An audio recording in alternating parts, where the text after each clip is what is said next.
Friends, ఈ వీడియోలో మనం ఎస్ఎస్సి సీజీఎల్కి సంబంధించిన ఒక ప్రీవియస్ పేపర్లోని మ్యాథ్స్ క్వశ్చన్ సాల్వ్ చేయబోతున్నాం.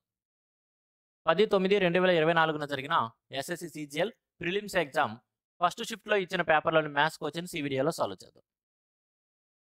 First question, the ages of two friends Ram and Ravi differ by 7 years. Ram's mother Mayadevi is 3 times as old as Ram and Ravi is 4 times as old as his brother సోహం. The ages of Mayadevi and Soham differ by 65 years. Find the age of Mayadevi in years. The ages of two friends Ram and Ravi differ by 7 years. Ram Ravi ఇద్దరు friends ఉన్నారంట. వాళ్ళిద్దరి వయసుల మధ్య భేదం 7 years. Friends, ఇక్కడ గమనించండి, వాళ్ళిద్దరి వయసుల మధ్య డిఫరెన్స్ 7 years అని ఇచ్చాడు. కానీ రామ్ పెద్దోడా రవి పెద్దోడా అంటే ఎవరు పెద్ద ఎవరు చిన్న అనేది మనకి తెలియదు. జస్ట్ వాళ్ళిద్దరి వయసుల మధ్య డిఫరెన్స్ 7 years అని మాత్రమే తెలుసు. Rams mother Mayadevi is 3 times as old as Ram. Ram వాళ్ళ తల్లి మాయాదేవి యొక్క వయసు రామ్కి 3 ఉంది. And Ravi is 4 times as old as his brother సోహం. రవి యొక్క వయసు వాళ్ళ బ్రదర్ సోహంకి 4 ఉంది.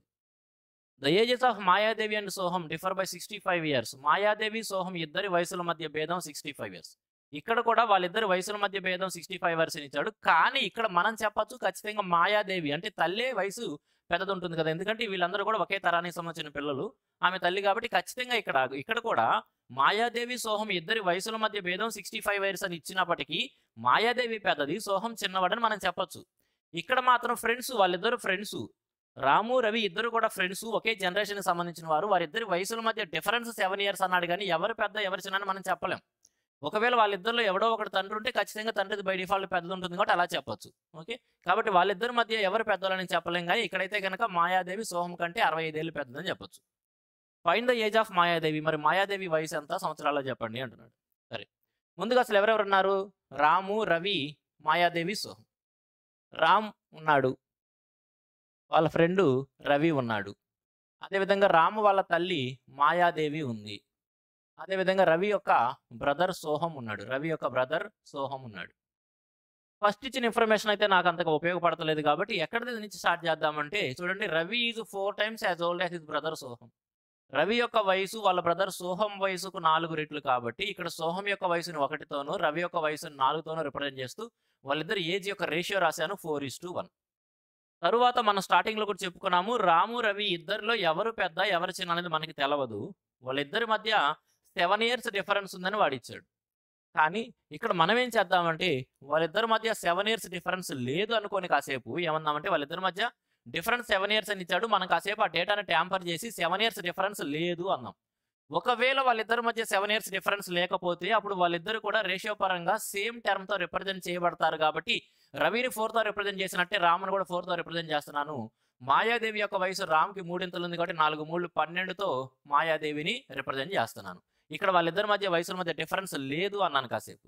సరే చూడండి, ఇప్పుడు రామ్ అనేవాడు రవి కంటే పెద్దవాడు అవ్వచ్చు లేదా చిన్నవాడు అవ్వచ్చు, ఏదైనా కావచ్చు.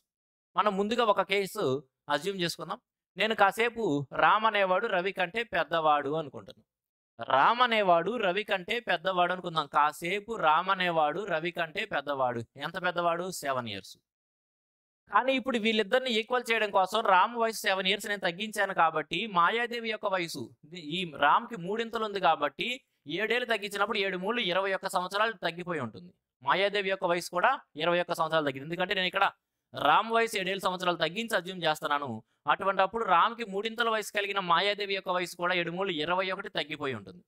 ఎప్పుడైతే మాయాదేవి యొక్క వయసు 21 సంవత్సరాలు తగ్గుతుందో అప్పుడు మాయాదేవికి సోహంకి మధ్య డిఫరెన్స్లో కూడా 21 సంవత్సరాలు తగ్గుతుంది కదా. కాబట్టి ఇప్పుడు కూడా వాళ్ళిద్దరి మధ్య డిఫరెన్స్ రేషియో ప్రకారం 12కి 1కి మధ్య డిఫరెన్స్ 11. ఇది దేనికి సమానం చేయాలి అంటే నిజానికి వాళ్ళిద్దరి మధ్య డిఫరెన్స్ 65, దానిలో నుంచి మనం 21 తగ్గిస్తున్నాం. ఈ 65 ఏదైతే ఉందో దానిలో నుంచి ఆమె యొక్క వయసు 21 తగ్గించాం కాబట్టి 21 తగ్గించినట్లయితే ఏమైందండి? 44 అవుతుంది. 44 11 యూనిట్ల వాల్యూ 44 అయినప్పుడు 1 యూనిట్ వాల్యూ మనం చెప్పేచ్చు కదా, 1 యూనిట్ వాల్యూ 4. 1 unit value 4. మనం చెప్పాల్సింది ఏంటండి? మాయాదేవి యొక్క వయసు 1 యూనిట్ వాల్యూ 4 అయినప్పుడు మాయాదేవి 12తో రిప్రజెంట్ చేస్తున్నాం కాబట్టి 12 4 ఎంత అండి? 48. కానీ ఆమె యొక్క వయసు 21 సంవత్సరం తగ్గించాం మనం. నిజం అయినా మీరు వయసు చెప్పాలి కాబట్టి ఆ 48కి 21 యాడ్ చేస్తే సరిపోతుంది. ఎంత? 69 అనేది ఆమె యొక్క ఏజ్ అవుతుంది. ఆప్షన్ ఏలో ఉంది 69. నెక్స్ట్ వన్ డేటా ఇంటర్ప్రిటేషన్ చూడండి. The following table represents the total number of research scholars and the respective number of female research scholars in various departments of a university. Study the table carefully and answer the question that follows. ఇక్కడ ఈ టేబుల్లో ఇచ్చిన information ఏమిటి అనేది ఆ పారాగ్రాఫ్లో ఇచ్చాడు. ఏమి ఇస్తున్నాడంటే ఇక్కడ ఒక యూనివర్సిటీలో ఉన్న డిఫరెంట్ డిపార్ట్మెంట్స్, వాటిలో ఉన్న రీసెర్చ్ స్కాలర్స్ యొక్క టోటల్ నంబరు, దాంట్లో ఉన్న ఫీమేల్ నంబరు ఇస్తున్నాడు. మనం ఏం చెప్పాలి? What is the ratio of male research scholars in mathematics to statistics. Maths అదేవిధంగా స్టాటిస్టిక్స్ రెండింటిలో ఉన్న మేల్ స్కాలర్స్ యొక్క రేషియో చెప్పాలి మనం. చూడండి, మ్యాథమెటిక్స్లో మొత్తం 18 మంది ఉంటే దాంట్లో ఫీమేల్స్ వచ్చినప్పటికీ 4 ఉన్నారు. కాబట్టి మేల్స్ ఎంతమంది అవుతారు? 14. అదేవిధంగా స్టాట్ దగ్గరకు వచ్చేటప్పటికి స్టాట్ దగ్గర మొత్తం 12 మంది ఉంటే దాంట్లో 3 వచ్చినప్పటికీ ఆడవారంట, ఇక మగవారు ఎంత అవుతారు? 9. కాబట్టి 14:9 అనేది మనకు కావాల్సిన ఆన్సర్. చాలా ఈజీగా ఇచ్చాడండి. ఆప్షన్ ఏ చాలా ఈజీగా ఇచ్చాడు. Next one, what is the value of D if A:C is equal to B:D in the given table. చూడండి, A:C is equal to B:D. ఇక్కడ ఏం అర్థం చేసుకోవచ్చు? A:C అనే ఈ రేషియో B:D అనే మరొక రేషియోకి సమానంగా ఉంది. ఒకవేళ రెండు నిష్పత్తులు ఒకదానికొకటి సమానంగా ఉన్నట్లయితే అవి ప్రపోర్షన్లో ఉన్నాయి అంటాము. According to rule of proportion the product of extremes is equal to the product of medians. అంటే AD is equal to BC. మనం చెప్పాల్సింది D వాల్యూ కాబట్టి ఏం చెప్పచ్చు అండి? B/C divided by A. B/C divided by A మనకు కావాలి. ఇది కలతో చూస్తూ చెప్పగలగాలి. టీజీఎల్ ఎగ్జామ్కి వెళ్ళారంటే రేషియో ప్రపోర్షన్ నేర్చుకునే వెళ్తారు కదండి. ఓకే, కాబట్టి B/C బై A. B ఎంత ఇచ్చాడు? 40. C ఎంత ఇచ్చాడు? 30. 40 × 30 రాయండి, లేదా 1200 ఒకేసారి రాయండి. డివైడెడ్ బై A అంటే ఎంత అండి? 25. డివైడెడ్ బై A అంటే 25. సింప్లిఫై చేస్తే సరిపోతుంది. 5 5 కొట్టేస్తున్నాను. 5 కోసం ఇక్కడ ఒకసారి 5 8 8 6 ఎంత అండి? 48. 48 ఆప్షన్ బిలో ఉంది. 48. Next one, by applying which of the following criteria can 2 triangles not be proved congruent. ఈ కింది ఇచ్చిన 4 కండిషన్స్లో, ఎందుకంటే 4 కదా ఆప్షన్స్ ఇచ్చింది, వాటిలో ఏ క్రైటీరియాని ఉపయోగించి మనము 2 త్రిభుజాలు కాంగ్రుయెంట్ సర్వసమానంగా ఉన్నాయని చెప్పలేము అంటున్నాడు. చెప్పలేము అంటున్నాడు. అంటే ఇచ్చిన 4 ఆప్షన్స్లో ఒకటి కాంగ్రుయెంట్ యొక్క క్రైటీరియన్ కాదు. ఫస్ట్ చూస్తే యాంగిల్ సైడ్ యాంగిల్ అనేది కాంగ్రుయెంట్ యొక్క క్రైటీరియనే. ఆప్షన్ బి చూస్తే యాంగిల్ అనేది సిమిలారిటీకి చెప్తాం కానీ, అంటే ఒక ట్రయాంగిల్లోని 3 యాంగిల్స్ వేరే ట్రయాంగిల్లోని 3 యాంగిల్స్కి ఈక్వల్గా ఉంటే ఆ 2 ట్రయాంగిల్స్ జస్ట్ సిమిలర్ అవుతాయి, నాట్ కాంగ్రుయెంట్. ఇక్కడ ఏది కాంగ్రుయెంట్ కాదు అంటున్నాడు కాబట్టి కాంగ్రుయెంట్ యొక్క క్రైటీరియన్ ఏదైతే కాదో అదే మన ఆన్సర్. ఇక్కడ ఆప్షన్ బి అనేది సిమిలారిటీకి వాడతాం కానీ కాంగ్రుయెంట్ కాదు, కాబట్టి ఆప్షన్ బిని ఆన్సర్గా చెబుతాం. Next one, 2 circles of radius 18 centimeters and 12 centimeters touch each other externally. Find the length in centimeters of the direct common tangent. 2 circles ఉన్నాయంటండి. వాటి యొక్క రేడియస్ అంటే వాటి యొక్క వ్యాసార్థాలు వరుసగా 18 మరియు 12గా ఉన్నాయి. ఆ రెండు ఒకదాన్నొకటి బయట వైపు టచ్ చేసుకుంటూ ఉంటే వాటి యొక్క డైరెక్ట్ కామన్ ట్యాంజెంట్ యొక్క పొడవు ఎంత అంటున్నాడు. Direct common tangent direct formula వాడుకుంటాం మనం. √d² - R1 - R2 యొక్క స్క్వేర్ అనమాట. ఇక్కడ మాట ఎందుకు పెడుతున్నామంటే ఏది పెద్ద అయినా అవ్వచ్చు, ఏది చిన్నదైనా అవ్వచ్చు, జస్ట్ వాటి మీద డిఫరెన్స్కి స్క్వేర్ తీసుకుంటామని అర్థం. గమనించండి, ఇక్కడ డి అంటే ఏంది మరి? డిఫరెన్స్ అంటే ఆ 2 సెంటర్స్ మధ్య దూరం, జస్ట్ ఆ రెండింటి యొక్క అడిషన్ అయ్యింది. ఎందుకంటే 2 సర్కిల్స్ అనేవి ఒకదాన్ని ఒకటి ఈ విధంగా బయట వైపు టచ్ చేసుకుంటూ ఉన్నట్లయితే వాటి 2 సెంటర్స్ మధ్య దూరం ఏమవుతుందంటే some of the radius of those 2 circles అయ్యింది. దీని రేడియస్ యాడ్ చేసుకుంటే ఆ 2 సెంటర్స్ మధ్య డిస్టెన్స్ వచ్చింది మనకి. కాబట్టి ఇక్కడ డి అనేది ఏం తీసుకోవచ్చు? 18 12 2 యాడ్ చేస్తే 30 కాబట్టి √30² మైనస్ ఈ 2 మధ్య డిఫరెన్స్ తీసుకోవచ్చు. 18లో నుంచి 12 పోతే 6, దట్ ఈస్ 6² అనమాట. బేసిక్గానే సాల్వ్ చేసుకోవచ్చు, లేదా A + B × A - B, ఎందుకంటే ఇక్కడ A² - B² రూపంలో ఉంది కాబట్టి A + B × A - B, that means √, ఈ 2 యాడ్ చేస్తేనేమో 36, వాటి మధ్య డిఫరెన్స్ ఏమో 24. 36కేమో మనం 6 బయట తీయచ్చండి. 24 ఉంది కాబట్టి మనం ఎలా చూడొచ్చు? 4 6 4 కోసం 2 బయట తీయచ్చు, √6 అలానే ఉంచవచ్చు. అంటే ఆ 2 12 √6 మన ఆన్సర్ అయింది. 12 √6 option C. Direct common tangent నుంచి ప్రిలిమ్స్లో ప్రతి 2 షిఫ్టుల్లో ఒక క్వశ్చన్ ఖచ్చితంగా వచ్చిందండి. ఐదర్ డైరెక్ట్ కామన్ ట్యాంజెంట్ లేదా ట్రాన్స్వర్సల్ కామన్ ట్యాంజెంట్ యొక్క లెంత్ కనుక్కోవడం అనేది ఎస్ఎస్సి ఇప్పుడు డైలీ 3 షిఫ్ట్ కండక్ట్ చేసింది ఎగ్జాము. ఈ 3 షిఫ్టుల్లో ఖచ్చితంగా ఒక షిఫ్ట్లో ఒక పేపర్లో డైరెక్ట్ కామన్ ట్యాంజెంట్, వేరే పేపర్లో ట్రాన్స్వర్సల్ కామన్ ట్యాంజెంట్ క్వశ్చన్స్ ఖచ్చితంగా ఉంటాయండి. ఓకే, 55కి. Next friends, SSC CGL CHSL CPO పరీక్షలకు ప్రిపేర్ అవుతున్న స్టూడెంట్స్ కోసం ఒక the best complete and the best advance maths course నేను ఆఫర్ చేస్తున్నాను. దీంట్లో మనకి ఎస్ఎస్సి సిజిఎల్ ఎగ్జామ్కి సంబంధించి ప్యూర్ మ్యాథ్స్ లేదా అడ్వాన్స్ మ్యాథ్స్లో ఏవైతే చాప్టర్స్ ఉంటాయో ప్రతి ఒక్క చాప్టర్ని కవర్ చేయడం జరుగుతుంది. ఈ కోర్సుకు మాత్రమే ఉన్న ప్రత్యేకత ఏమిటి, ఈ కోర్సునే నేను ఎందుకు బెస్ట్ అంటున్నాను అంటే, సిలబస్లో ఉన్న ప్రతి చాప్టర్కి కూడా సపరేట్ కాన్సెప్ట్ వీడియోస్ ద్వారా complete concept, complete theorems, complete identities explain చేసి తరువాత each and every model cover అయ్యే విధంగా సిజిఎల్ ఎగ్జామ్ మాత్రమే కాదు క్యాట్ లెవెల్ వరకు కోచింగ్స్ని ఎక్స్ప్లెయిన్ చేస్తూ ఆఫర్ చేస్తున్న కోర్సు ఇది ఒక్కటే మాత్రమే. నేను ఖచ్చితంగా చెప్పగలను, ఇంతకంటే బెస్ట్ కోర్సు మీకు ఎస్ఎస్సి సిజిఎల్ సిహెచ్ఎస్ఎల్ ఎగ్జామ్స్కి ప్రిపేర్ అవుతున్న ఆంధ్ర తెలంగాణ విద్యార్థులకి ఇంతకంటే బెస్ట్ కోర్సు ఎక్కడా దొరకదండి. చాలామంది ఫ్యాకల్టీలు కూడా ఈ కోర్సులో జాయిన్ అవుతూ ఉంటారు, స్టూడెంట్స్ మాత్రమే కాదు. ఫ్రెండ్స్, ఈ కోర్స్ అనేది ప్రజెంట్ రన్నింగ్ కోర్స్ అండి. ప్రజెంట్ రన్నింగ్ కోర్స్ ఇది డైలీ వీడియోస్ అప్లోడ్ చేస్తూ మే 31, 2025 కల్లా కోర్సును కంప్లీట్ చేయడం జరుగుతుంది. స్టూడెంట్స్ అందరూ కూడా జాయిన్ అవ్వచ్చు. జాయిన్ అయ్యి ఇప్పటి వరకు అయిపోయిన కంటెంట్ని మీరు యాక్సెస్ చేయగలుగుతారు. అదేవిధంగా డైలీ వీడియోస్ అప్లోడ్ చేస్తూ ఉంటాను. సండే తప్పితే మిగతా అన్ని రోజులు అప్లోడ్ చేస్తూ మే 31 కల్లా కంప్లీట్ చేయడం జరుగుతుంది. ఇది రన్నింగ్ కోర్స్ అండి, మరలా చెబుతున్నాను, ఇది ప్రెజెంట్ రన్నింగ్ కోర్సు. 2025 ఎగ్జామ్స్ దృష్టిలో ఉంచుకొని కంప్లీట్ అప్డేటెడ్ కోర్స్ అండి. ఓకే, కంప్లీట్ అప్డేటెడ్ కోర్సులో జాయిన్ అవ్వాలనుకున్న వారు మన యొక్క ఛానల్ నేమ్తో ప్లేస్టోర్లో యాప్ ఉంటుంది, లేదా వీడియో యొక్క డిస్క్రిప్షన్లో కూడా నేను యాప్ యొక్క లింక్ ప్రొవైడ్ చేస్తాను. అక్కడి నుంచి అయినా సరే డౌన్లోడ్ చేసుకొని జాయిన్ అవ్వచ్చు. ఇంకా మీరు కోర్స్ గురించి ఇంకా ఏదైనా ఇన్ఫర్మేషన్ తెలుసుకోవాలంటే ఇక్కడ ఇచ్చిన నెంబర్ని కాంటాక్ట్ అవ్వచ్చు. ఇన్ఫర్మేషన్ తెలుసుకొని మీ డౌట్స్ క్లారిఫై చేసుకుని తర్వాత కోర్సులో జాయిన్ అవ్వచ్చు. ఎవరైతే అడ్వాన్స్ మ్యాథ్స్ 0 నుంచి నేర్చుకుని అసలు మాకు ఏమీ రాదు అయినా సరే మేము ఖచ్చితంగా అడ్వాన్స్ మ్యాథ్స్లో each and every question solve చేయాలనుకున్న ప్రతి ఒక్క విద్యార్థి దీంట్లో జాయిన్ అవ్వచ్చు. ఇంతకంటే బెస్ట్ కోర్సు మరి ఎక్కడ దొరకదు. కోర్సు చూసిన తర్వాత మీరు కూడా అదే మాట చెబుతారు. Next one, 2 + tan² 2a + cot² 2a / secant 2a into cosecant 2a. సరే, ఇక్కడ చూడగానే ముందు మనకి 2a's కనపడినాయి కాబట్టి మనము డబుల్ యాంగిల్ గురించి ఆలోచించాలా అని ఆలోచన వచ్చింది. అలా ఏం అక్కర్లేదండి, ఎందుకంటే ఆప్షన్స్లో కూడా 2a's ఇచ్చాడు.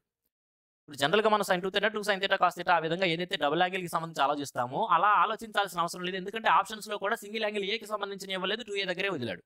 కాబట్టి మనం ఇక్కడ 2a అనే దాన్ని సింపుల్గా ఒక తీటాగా ఏదో ఒక యాంగిల్ తీటాగా ఆలోచించుకుంటే చాలు. దాని యొక్క ఎక్స్పాన్షన్ లేదా డబుల్ యాంగిల్కి సంబంధించిన ఐడెంటిటీస్ మనం యూజ్ చేయాల్సిన అవసరం లేదు. సింపుల్గా 2aని ఏదో ఒక తీటాగా ఆలోచించుకుందాం. ఇక్కడ 2 + tan² 2a + cot² 2a అన్నాడు. ఈ 2ని మనం కాసేపు 1 + 1గా చూద్దాం. 2 అనే దాన్ని 1 + 1గా చూసి ఈ 1 ఈ tan²ని ఒక జతగా చూద్దాం. అంటే 1 + tan² 2aని ఒక జతగాను, తర్వాత ఇంకొక 1 ఉంది కదా, దాంతో పాటుగా cot² 2aని ఒక జతగాను చూద్దాం. ఇదంతా మన మనసులో క్యాలిక్యులేట్ చేసుకోవాలి, ఇక్కడ రాయాల్సిన అవసరం లేదు. ఈ విధంగా చూడండి అని చెబుతున్నాను. ఓకే, మీ యొక్క అప్రోచ్ ఎలా ఉండాలనేది చెబుతున్నాను. ఒకటినేమో tan² 2aతో జత చేసుకొని మరొక దాన్నేమో cot² 2aతో పేరు చేసుకుంటే 1 + tan² θ 1 + cot² θగా కనపడుతుంది. 1 + tan² θ అంటే secant² θ, 1 + cot² θ అంటే cosecant² θ. అదేవిధంగా మనకి మరొక ఐడెంటిటీ కూడా ఏం తెలుసు అంటే cosecant² θ + secant² θ is equal to secant² θ into cosecant² θ. ఈ ఐడెంటిటీ కూడా మనం నేర్చుకుని ఉండాలి. ట్రిగ్నామెట్రీ ఏమన్నా ప్రిపేర్ అయ్యి ఉంటే మనం ఇది కూడా నేర్చుకుంటాం. secant² θ + cosecant² θ అంటే secant² θ ఇంటూ cosecant² θగా రాసుకోవచ్చు. అంటే పైన ఇచ్చింది ఏదైతే ఉందో అది ముందుగా మనం ఎలా ఆలోచిస్తున్నామంటే secant² θ + cosecant² θగా ఆలోచిస్తున్నాం. తర్వాత దానినే మనము secant² θ ఇంటూ cosecant² θగా కూడా రాస్తాం. కాబట్టి ఇప్పుడు క్వశ్చన్ మొత్తాన్ని ఎలా చూడొచ్చంటే secant² θ ఇంటూ cosecant² θగా చూడొచ్చు. డైరెక్ట్ స్టెప్ ఇది రాయాలి. ఇది కూడా రాయాల్సిన అవసరం లేదు. డినామినేటర్లో థీటాలు కదా, ఇక్కడ 2aలు ఇచ్చాడు కాబట్టి θ ప్లస్లో 2aలు ఇచ్చాడు కాబట్టి అవే రాద్దాం. secant² 2a అదేవిధంగా cosecant² 2a. డినామినేటర్లో ఏమి ఇచ్చాడండి, డినామినేటర్లో secant 2a cosecant 2a, secant 2a cosecant 2a ఇచ్చాడు. జస్ట్ ఆ స్క్వేర్లు క్యాన్సిల్ అవుతాయి అంతే కదండి. secant 2aకి స్క్వేర్ క్యాన్సిల్ అయింది, cosecant 2aకి స్క్వేర్ క్యాన్సిల్ అయితే మన ఆన్సర్ ఏమైందండి, secant 2a into cosecant 2a. secant 2a into cosecant 2a మన ఆన్సర్ అయింది. ఏ మాత్రం కొద్దిగా ట్రిగ్నామెట్రీని ప్రిపేర్ అయిన విద్యార్థులైనా సరే కళ్ళతో చూస్తూనే చెప్పేయచ్చు ఆప్షన్ డి మన ఆన్సర్ అని. ఓకే, ఈ ఐడెంటిటీస్ మనకి బ్రెయిన్లో గుర్తుండాలి. మన మనసులో గుర్తుంటే అప్పుడు డైరెక్ట్ ఈ స్టెప్ రాయొచ్చు. ఈ స్టెప్ కూడా రాయాల్సిన అవసరం లేదు. పైన స్క్వేర్లు వస్తాయి, కింద సింగిల్స్ ఉన్నాయి, కొట్టేస్తే ఏం మిగిలిద్ది, secant ఇంటూ cosecant మిగిలిద్ది. సింపుల్ క్వశ్చన్ కదండి.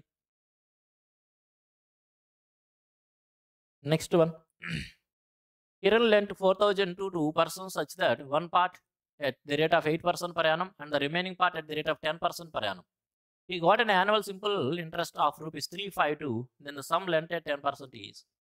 కిరణ్ అనే వ్యక్తి అంట 4,000 రూపాయలు 2 భాగాలు చేసుకొని ఒకదాన్నేమో సంవత్సరానికి 8% వడ్డీ పొందే విధంగా మరొక భాగాన్ని సంవత్సరానికి 10% వడ్డీ పొందే విధంగా సింపుల్ ఇంట్రెస్ట్కి అప్పించినట్లయితే సంవత్సరం చివరిలో అతను 352 రూపాయలు సింపుల్ ఇంట్రెస్ట్ పొందుతూ ఉన్నాడు. అయితే 10% వడ్డీ రేటుతో అతను అప్పించిన అసలు ఎంత అనేది వచ్చింది.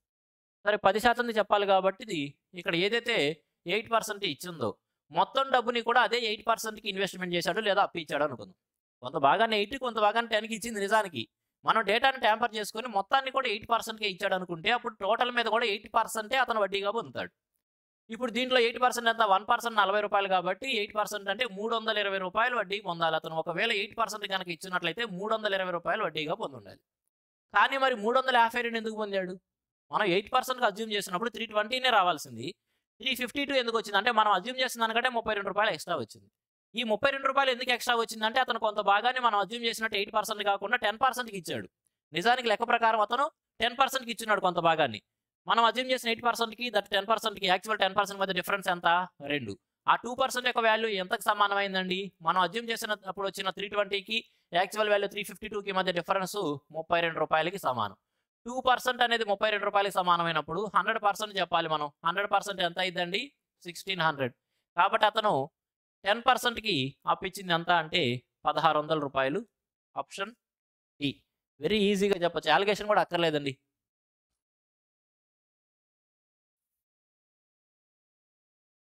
Next one.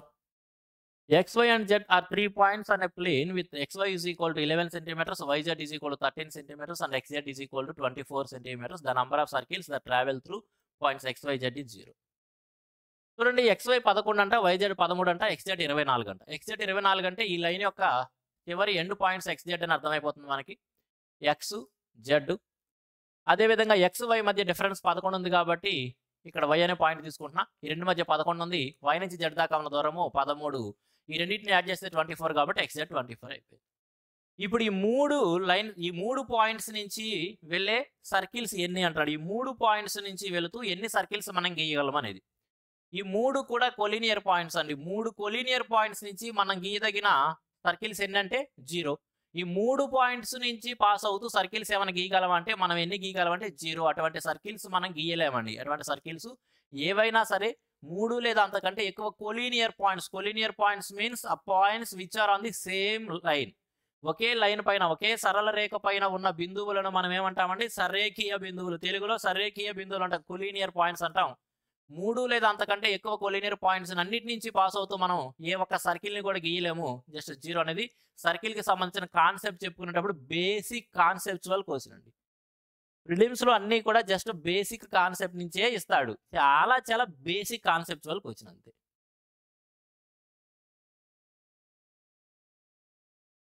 The value of 15 divided by ఒక సింప్లిఫికేషన్ క్వశ్చన్. సరే సింప్లిఫికేషన్ క్వశ్చన్ కాబట్టి మనం ప్లస్ అండ్ మైనస్ల వరకు సపరేట్ టర్మ్స్గా చూడొచ్చు. ఇక్కడ ప్లస్ ఉంది కాబట్టి ఇది సపరేట్, దీని ముందు సపరేట్ టర్మ్. ఇక్కడ మైనస్ ఉంది కాబట్టి ఇంతవరకు సపరేట్ టర్మ్గా చూడొచ్చు. కాబట్టి ముందుగా నేను ఈ టర్మ్ ఏదైతే ఉందో ఇంతవరకు దాని యొక్క వాల్యూని చూస్తున్నాను సపరేట్ టర్మ్ కాబట్టి. 15 divided by 3 of 2 into 2. 15 divided by అంటే 15 డివైడెడ్ బై 3 ఆఫ్ 2 అంటే 3 రెళ్ళు 6 ఇంటూ 2 ఉందని ఇంటూ 2 అనమాట. 15 రెళ్ళు 30, 6 ఒకట్ల 5 కాబట్టి ఫస్ట్ టర్మ్ యొక్క వాల్యూ 5. ఫస్ట్ టర్మ్ యొక్క వాల్యూ ఎంత అండి 5. దాని తర్వాత ఏముంది? ప్లస్ ఉంది కాబట్టి ప్లస్ పెడుతున్నా. తర్వాత టర్మ్ యొక్క వాల్యూ ఏమైంది? 9 డివైడెడ్ బై 18 ఆఫ్ 2 ఇంటూ 4 అంటే 9 డివైడెడ్ బై 18 ఆఫ్ 2 అంటే 18 రెళ్ళు 36 ఇంటూ 4 ఉంది కాబట్టి ఇంటూ 4 అండి. 36 9 36 క్యాన్సిల్ చేస్తే ఏమొచ్చింది? జస్ట్ 1 వచ్చింది. 1 దాని తర్వాత మైనస్ ఉంది కాబట్టి మైనస్. తర్వాత ఏముంది? 4 divided by 8 into 2. 4 divided by 8 into 2 చూడండి. 4 డివైడెడ్ బై 8 ఇంటూ 2 అండి. కాబట్టి డివైడెడ్ బై 8 ఇంటూ 2. 4 రెళ్ళు 8, 8 క్యాన్సిల్ చేస్తే ఏమొచ్చింది? జస్ట్ 1 వచ్చింది.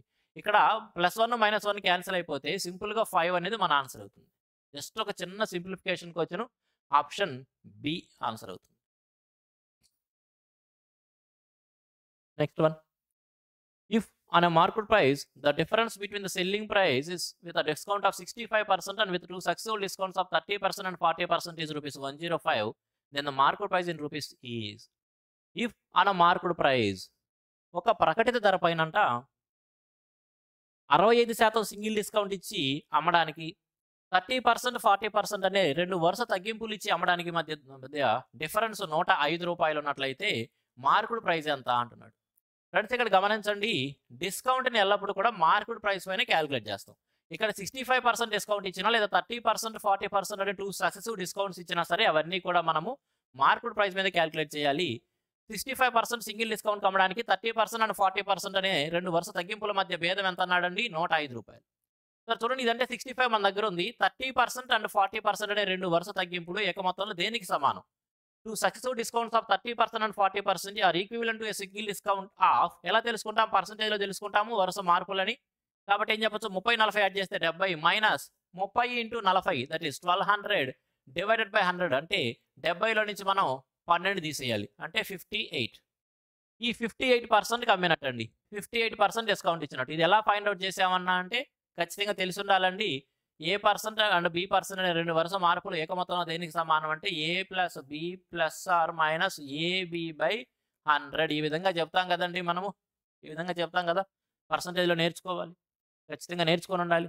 లేదా మీరు బేసిక్గా తీసుకున్నా సరే ₹100 ఉండాల్సింది. 40 తగ్గించారనుకుంటే 60కి వచ్చింది. ఇక్కడ నుంచి మరలా 30% తగ్గించాలి. 60 18 తీసేయాలి. కాబట్టి ఏం చెప్పొచ్చు? 18 తీసేయాలి కాబట్టి 42కి వచ్చింది.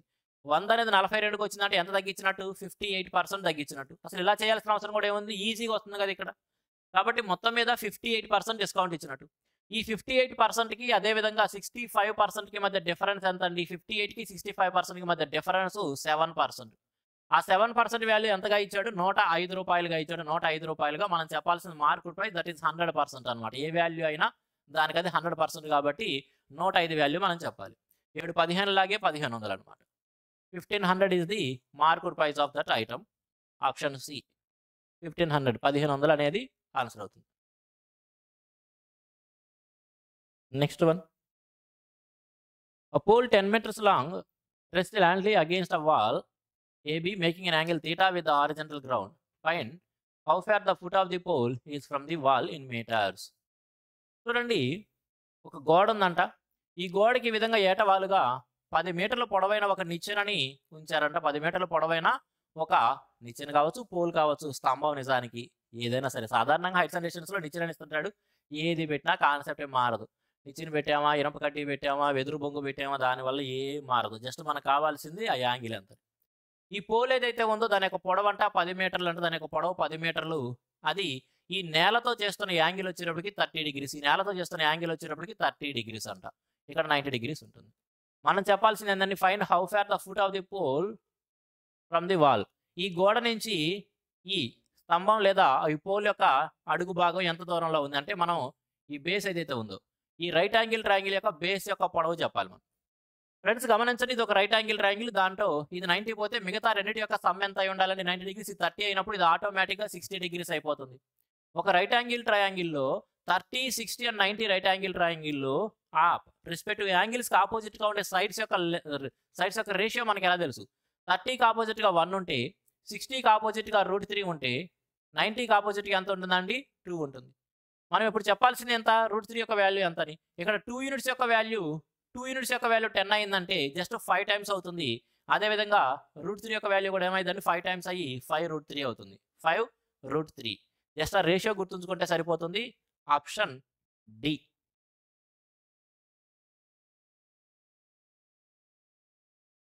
మరొక డేటా ఇంటర్ప్రిటేషన్ క్వశ్చన్.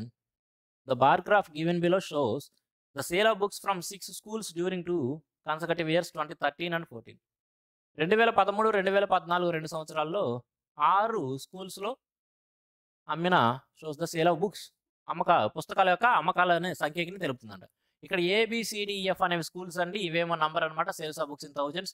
ఫస్ట్దేమో 2013లో అమ్మకాలు, సెకండ్ బార్ గ్రాఫ్ ఏమో 2014లో అమ్మకాలు. అంటే ప్రతి స్కూల్ దగ్గర కూడా 2 గ్రాఫ్స్ ఇచ్చాడు. మొదటిదేమో 2013, తర్వాత 2014. What percentage of average sale of the schools ABC in 2014 is the average sale of schools AC and F in 2013?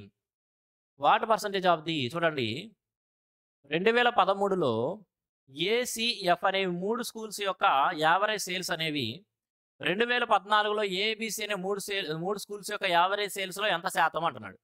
ఇక్కడ యావరేజే, అక్కడ యావరేజే. మనం అసలు యావరేజ్ కట్టాల్సిన పనే లేదు.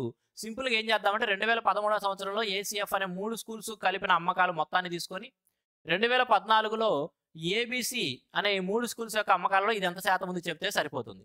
కాబట్టి ఏం చేస్తున్నాం ముందు 2013లో ఏసీఎఫ్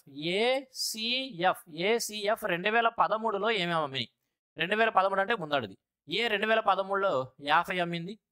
అదేవిధంగా సి వచ్చేటప్పటికి 60 అమ్మింది. అదేవిధంగా ఎఫ్ వచ్చేటప్పటికి 40. అన్ని యాడ్ చేసుకుంటే 60, 40, 100, 150. కాబట్టి వాటి యొక్క అమ్మకాలు 150. యావరేజ్ అని తీసుకోవాల్సిన అవసరం లేదు. అక్కడ 3 ఇక్కడ 3 కాబట్టి యావరేజ్ అంటే సమ్ బై నంబర్ అక్కడ డివైడెడ్ బై 3, డినామినేటర్లో divided by 3, both numerator denominator రెండింటిని కూడా డివైడెడ్ బై 3తో డివైడ్ చేసి యావరేజ్ తీసుకొని చేసే కంటే కూడా జస్ట్ సమ్మమే చేసినా అదే ఆన్సర్ వచ్చింది. డిఫరెన్స్ ఏమీ రాదండి. కాబట్టి యావరేజ్ అని తీసుకోక్కర్లేదు, జస్ట్ సమ్ తీసుకుందాం. ఈ 150 దేంట్లో చెప్పాలి మనం పర్సంటేజ్గా? 2014లో ఏబిసి 2014లో ఏబిసి 2014 అంటే సెకండ్ది, ఇది 70. బికి సంబంధించి 2014 అంటే ఈ మధ్యలో ఉంది కాబట్టి 35. సికి సంబంధించి 2014 అంటే 80. 70, 80, 150, ఇదొక 35, 185. 185 పర్సంటేజ్ కావాలి కాబట్టి ఏం చేస్తాం? ఇంటూ 100 పెడతాను. పర్సంటేజ్ కావాలి కాబట్టి ఇంటూ 100 పెడతాం. జస్ట్ ఒక క్యాల్కులేషన్తో ఆన్సర్ వచ్చేసింది. ఆప్షన్స్ అన్ని చాలా క్లోజ్గా ఉన్నాయి. 80, 80.0 అయింది, 81, 81.0 అయింది. చాలా క్లోజ్గా ఇచ్చాడు. అప్రాక్సిమేషన్ జోలికో యూనిట్ డిజిట్ అనో ఇంకేదేదో సోదంతా చేయమాకండి, క్యాల్కులేషన్ చేయండి. ఓకే, ఇప్పుడు 5తో కొట్టేస్తే కనుక 5 30 కొట్టేద్దాం. 5 3 15, 35 అంటే 5 7 అనమాట, 37. 3000/37, 3000/37 అండి. ఎగ్జాక్ట్ క్యాల్కులేషన్ చేద్దాం, ఎందుకంటే చాలా క్లోజ్గా ఇచ్చాడు. అప్రాక్సిమేషన్ వెళ్తానికి లేదు, క్యాల్కులేషన్ చేద్దాము. 37 ఎన్నిసార్లు పోయింది?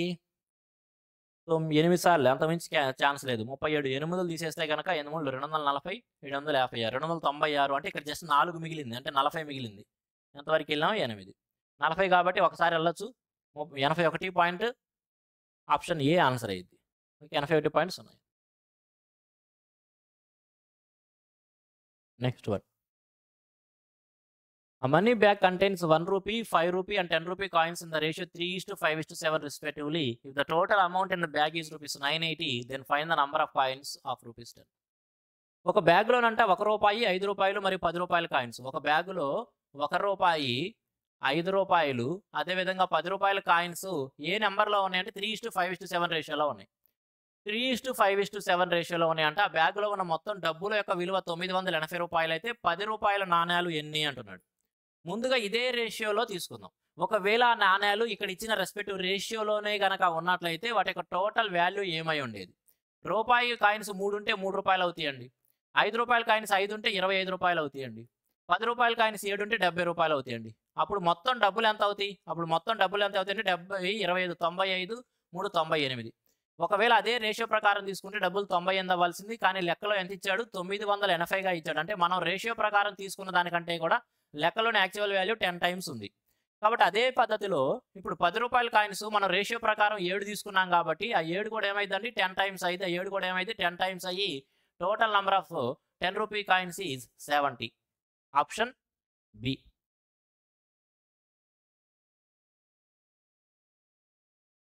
Which of the following is the largest 5-digit number divisible by 47? ఈ ఇచ్చిన 4గిట్లో 47 డివిజిబుల్ అయ్యే అతిపెద్ద 5 అంకెల సంఖ్య, గరిష్ట 5 అంకెల సంఖ్య ఎంత అంటున్నాడు. అంటే సాధారణంగా ఏం చేస్తుంటామంటే ఇక్కడ బేసిక్గా ఈ 47 ఏదైతే ఇచ్చాడో దాని యొక్క డివిజిబిలిటీ రూల్ ప్రకారం చెక్ చేసి చెబుతూ ఉంటాము. కానీ ఇక్కడ 47 యొక్క డివిజిబిలిటీ రూల్ మనకి చేయాలంటే ఏ నెంబర్ అయినా సరే యూనిట్ డిజిట్ తీసుకొని దాన్ని 14తో మల్టిపుల్ చేసి 14తో మల్టిపుల్ చేసి మిగతా ట్రంకేటెడ్ నెంబర్ నుంచి తీసేస్తూ చెక్ చేసుకుంటూ వెళ్ళాలి. నెంబర్ సిస్టమ్ ఏమైనా చదువున్నట్లయితే కనుక మీకు కొద్దిగా అవగాహన ఉండేది. ఏ నెంబర్ అయినా సరే 47 డివిజిబుల్ అయిద్దా లేదా తెలవాలంటే దాని చివరిలో యూనిట్ డిజిట్ ఏదైతే ఉందో దాన్ని తీసుకొని దాన్ని 14తో మల్టిపుల్ చేసి ఆ వచ్చిన రిజల్ట్ని మిగతా ట్రంకేటెడ్ నెంబర్ నుంచి తీసేసి ఆ విధంగా చెక్ చేసుకుంటూ వెళ్ళాలి. అది 47 డివిజిబుల్ అయిద్దా లేదని చెప్పడానికి. కానీ అది చాలా కష్టమైద్దండి. 47 యొక్క డివిజిబిలిటీ రూల్ వాడుకొని కనుక మేము లెక్క చేస్తామంటే కనుక చాలా కష్టమైద్ది. మరి ఇటువంటి కేసులో ఏం చేయాలి అంటే బేసిక్ ఏదైతే నేర్చుకుంటామో మనం బేసిక్ స్కూల్ డేస్లో ఏదైతే నేర్చుకుంటామో అది ఒక చాలు. జస్ట్ ఆ చిన్న భాగాహారం చేయగలిగితే కనుక డివిజన్ అనేది కనుక మనకు తెలిస్తే, డివిజన్ చేయడం అంటే జస్ట్ పెర్ఫామ్ చేయడం కాదు. ఏదైనా ఒక లెక్క మనకు వచ్చిందంటే, ఏదైనా ఒక మ్యాథమెటికల్ ఆపరేషన్ మనకు వచ్చిందంటే జస్ట్ దాని నెంబర్స్ పరంగా గీయడం, చేత్తో రాయడం కాదండి. దాని వెనుకున్న అసలైన కాన్సెప్ట్ని అర్థం చేసుకోవడమే వచ్చినట్టు. కాబట్టి ఇక్కడ డివిజిబిలిటీ రూల్ జోలికి వెళ్ళే కంటే కూడా మనం బేసిక్ క్యాల్కులేషన్స్ ఏవైతే హై స్కూల్ స్థాయిలో మనం నేర్చుకుంటామో దాని ద్వారానే చేద్దాం, ఇంకా ఈజీగా ఉంటుంది. ఇప్పుడు 5 అంకెల పెద్ద సంఖ్య ఏది అని అడుగుతున్నాడు. 5 అంకెల పెద్ద సంఖ్య ఏమైందండి? ఇదే కదా అన్నిటికంటే పెద్దది. కాబట్టి ముందు ఈ నంబర్‌ని 47 చేత 47తో డివైడ్ చేస్తాను. ఒకవేళ కంప్లీట్‌గా డివిజిబుల్ అయితే అదే మన ఆన్సర్ అయ్యిద్ది.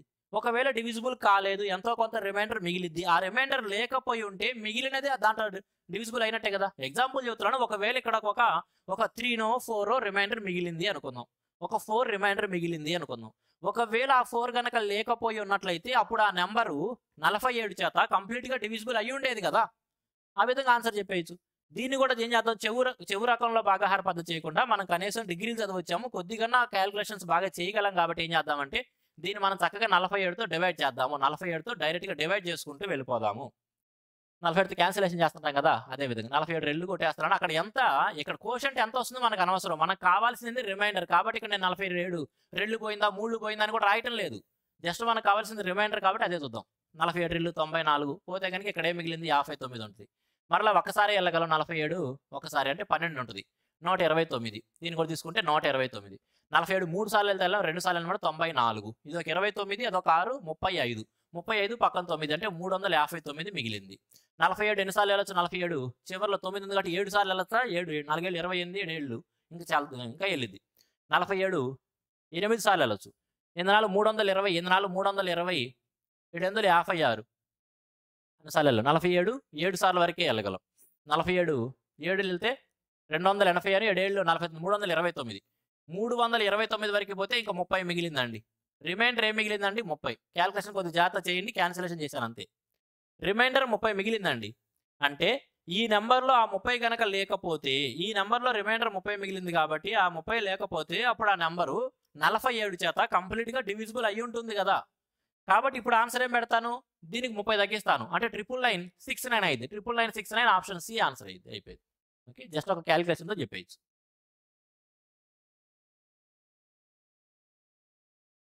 If a right circular cone of height 24 centimeter has a volume of 1232 centimeter cube, then the total surface area of the cone use pi is equal to 22/7. If a right circular cone of height 24 centimeter has a volume of 1232 centimeter cube. 24 సెంటీమీటర్ల ఎత్తు ఉన్న ఒక cone, ఒక శంకువు యొక్క ఘనపరిమాణం అంట 1232 centimetre cube అంట. అటువంటప్పుడు దాని యొక్క టోటల్ సర్ఫేస్ ఏరియా సంపూర్ణ తల వైశాల్యం ఎంత అన్నాడు. ఫ్రెండ్స్ ఏదైనా సరే 2D ఆర్ 3D మెన్సరేషన్‌లో మనం ఏదైతే ఫైండ్ అవుట్ చేయాల్సి ఉందో అది ఫైండ్ అవుట్ చేయడం కోసం మనం యూజ్ చేసే ఫార్ములాలో, ఎందుకంటే మెన్సరేషన్‌లో ఫార్ములా లేకుండా ఏ పద్ధతిలోనూ చేయలేం. మనం యూజ్ చేసే ఫార్ములాలో పై గనక ఇన్వాల్వ్ అయితే పై అంటే 22/7 లేదా 3.14 అని వాడుతూ ఉంటాం. ఆ పై గనక ఇన్వాల్వ్ అయితే ఆ ఫార్ములాలో పై గనక ఇన్వాల్వ్ అయితే వచ్చే ఆన్సరు, అంటే ఆన్సర్ అనేది ఇంటిజర్ రూపంలో ఉన్నట్లయితే, అంటే ఫ్రాక్షన్ డెసిమల్ కాకుండా ఇంటిజర్ రూపంలో ఉంటే వచ్చే ఆన్సర్ ఖచ్చితంగా 11 యొక్క మల్టిపుల్ అవ్వాలి. కాబట్టి ఇక్కడ కూడా మనం ఈ కోన్ యొక్క సర్ఫేస్ ఏరియా యూజ్ చేసే ఫార్ములాలో ఖచ్చితంగా మనం పై అనేది యూజ్ చేస్తాం. కాబట్టి ఆన్సర్ ఖచ్చితంగా 11 యొక్క మల్టిపుల్ అవ్వాలి. 11 యొక్క డివిజిబిలిటీ రూల్ ప్రకారం చెక్ చేస్తే సరిపోయింది. 8 6 14 ఇది మన ఆన్సర్ కాదు. 7 4 11 అవ్వడానికి అవకాశం ఉంది.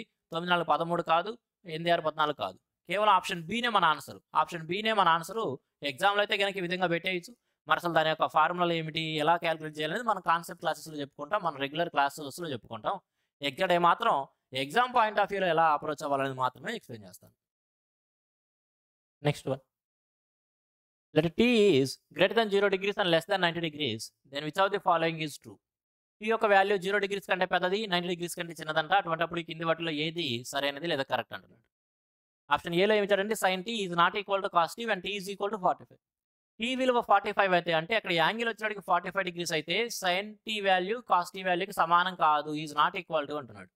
కానీ ఎప్పుడైతే 45 degrees యాంగిల్ దగ్గర యాంగిల్ 45 degrees అయితే sign value and cosine value రెండు, అంటే sin 45 cos 45 రెండు సమానం కదా. కాబట్టి ఆప్షన్ ఏలో ఏదైతే ఇచ్చాడో తప్పండి. తర్వాత ఏమిస్తున్నాడు, sin t is greater than cos t when t is less than 45. t యొక్క విలువ 45 కంటే చిన్నదైనప్పుడు sin యొక్క విలువ cos యొక్క విలువ కంటే పెద్దది అంటున్నాడు. కాదండి ఫ్రెండ్స్, ఒక్కసారి గమనించండి. దీనికి సంబంధించిన కాన్సెప్ట్ చెబుతాను, తర్వాత డైరెక్ట్గా ఆన్సర్ చెప్పేయచ్చు మీరు. సైన్, అదేవిధంగా సైన్ తీటా, అదేవిధంగా కాస్ తీటాలకి సంబంధించి 0 degrees, 30 degrees, 45 degrees, 60 degrees and 90 degrees values మనం గుర్తుంచుకుంటాం కదా టేబుల్లో. అవి ఒక్కసారి రాసుకుందాం, ఒక్కసారి రాసి చూద్దాం. 0, 1/2, 1/√2, √3/2, 1.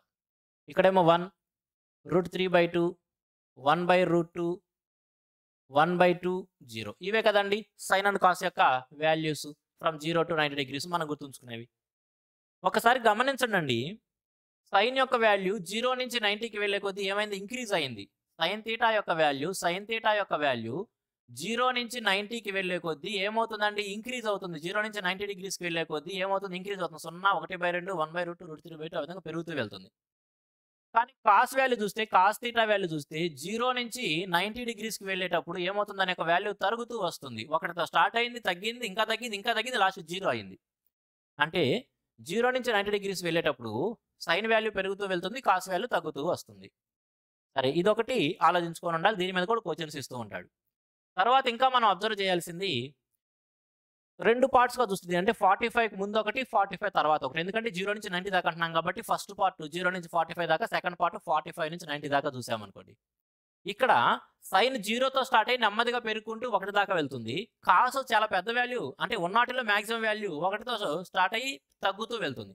అంటే ఈ ఫస్ట్ పార్ట్లో కనుక మనం చూసినట్లయితే, అంటే 0 నుంచి 45 దాకా చూస్తే, 0 నుంచి 45 degrees దాకా ఫస్ట్ పార్ట్లో కనుక మనం చూస్తే, ఇక్కడ సైన్ వాల్యూ కంటే కాస్ వాల్యూ పెద్దదిగా ఉంటుంది. ఇక్కడ ఖచ్చితంగా ఏం చెప్పొచ్చండి?